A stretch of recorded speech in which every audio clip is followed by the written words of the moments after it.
Colonel, when we look at the Strait of Hormuz, or just at those 10-point plans, that 10-point plan which you mentioned initially, if you look at any one of those points, it seems none of them are going to be agreeable to the US. But one understands that the Strait of Hormuz was Iran's biggest play here, and that really had everyone in a chokehold. Just last week, the White House mentioned it's no longer an objective for the US to open up the Strait of Hormuz.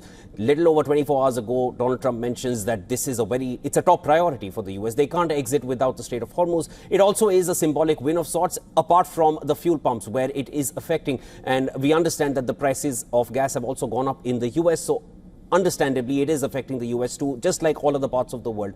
I wanted to understand, for the US, was the Strait of Hormuz or just fluid movement through this strait the biggest point for achieving this ceasefire?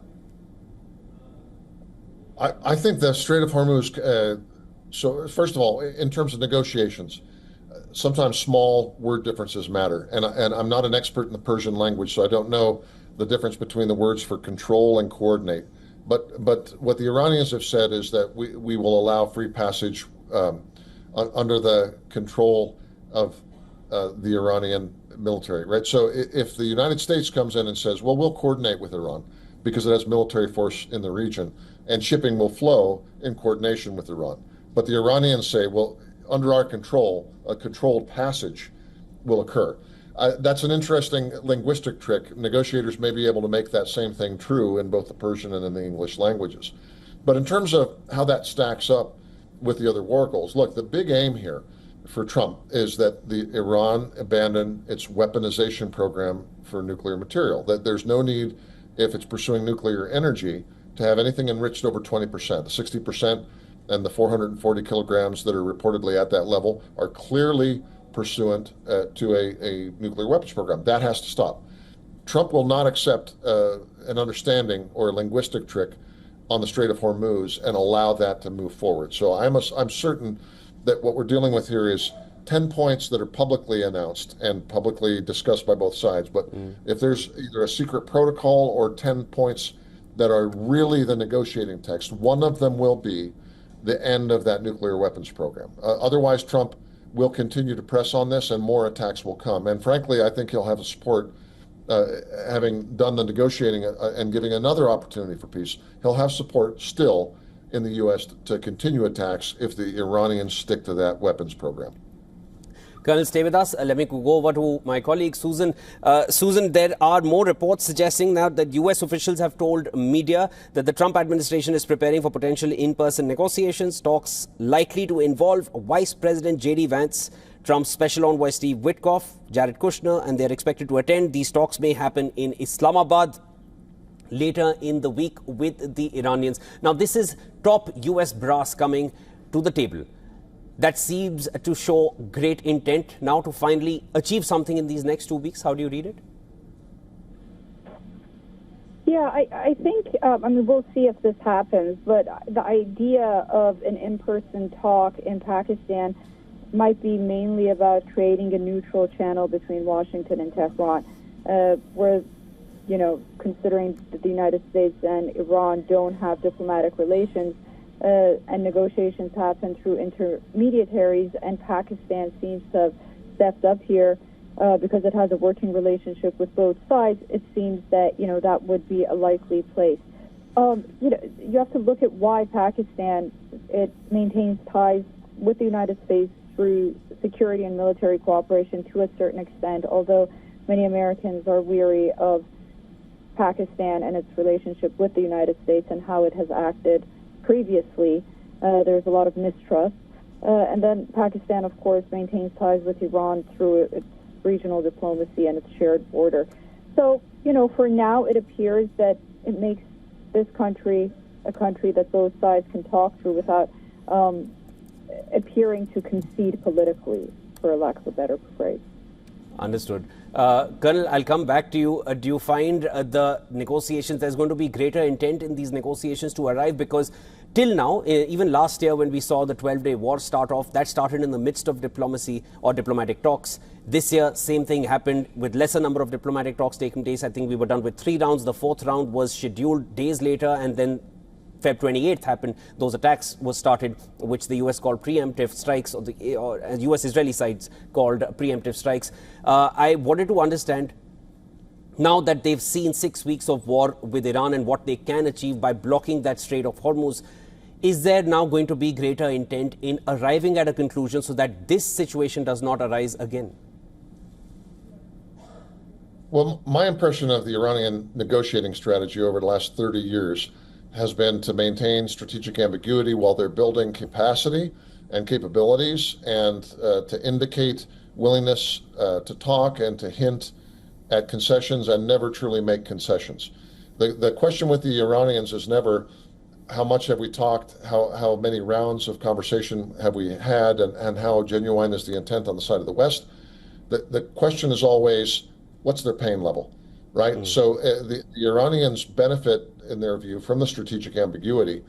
And they've parlayed that, by the way, with a very, very weak conventional military and a very, very one-dimensional economy. They have parlayed the willingness to imply nuclear blackmail and the strategic ambiguity into wide regional influence via a proxy terror network. Those days are at an end. And every president since President Clinton have seen this and have said, this has to stop. Trump's been the first one to apply pressure and pain to make it stop. So my view is that as long as Trump doesn't signal that he's totally backed off the military option, this next round of negotiations will be more in earnest and have a better chance of success than the previous ones.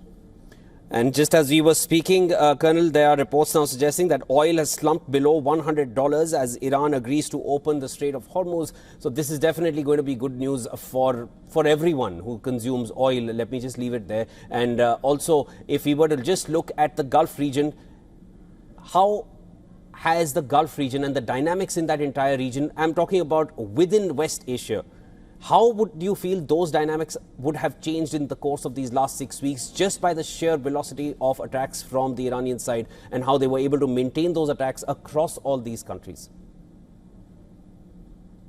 Right. Well, I think there's been a twofold impact from this. The first is to convince those countries that had the illusion that Iran would not attack them and was not actually a rogue state, that Iran is a real threat. And there are some countries that have tried to split the difference, right? But at the same time, it's convinced some of those same countries that the United States might get them greater exposure and greater threat because of its more forward-leaning approach.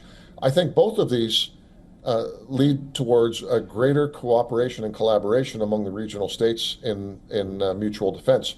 So we're talking to a certain extent Saudi Arabia, Egypt, Turkey, and the Gulf, the other Gulf countries, all of whom realize that you may not be able to count on the United States to come and save you all the time. The United States is obviously going after Iran in a very serious way, but it has not totally isolated these other regional allies from the fallout from that.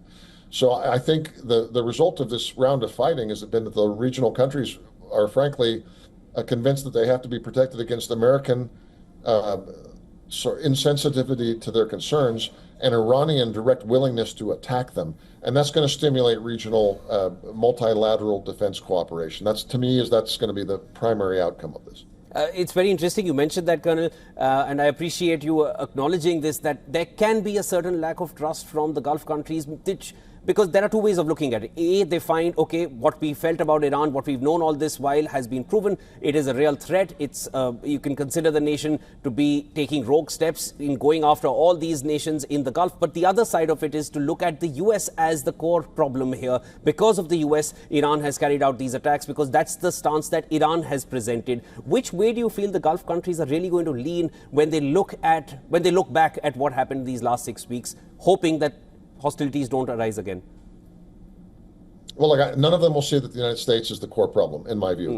We're talking about Sunni Arabs, and we're talking about a theocratic regime in Tehran, which has been a massive killer and foister of terrorism against Sunni Arab states. None of them have any love for Iran, but at the end, all of them need to get along with Iran to one degree or another, right? So this is where it comes in. I think Iran has its greater Satan and its lesser Satan, right? We've heard that rhetoric before.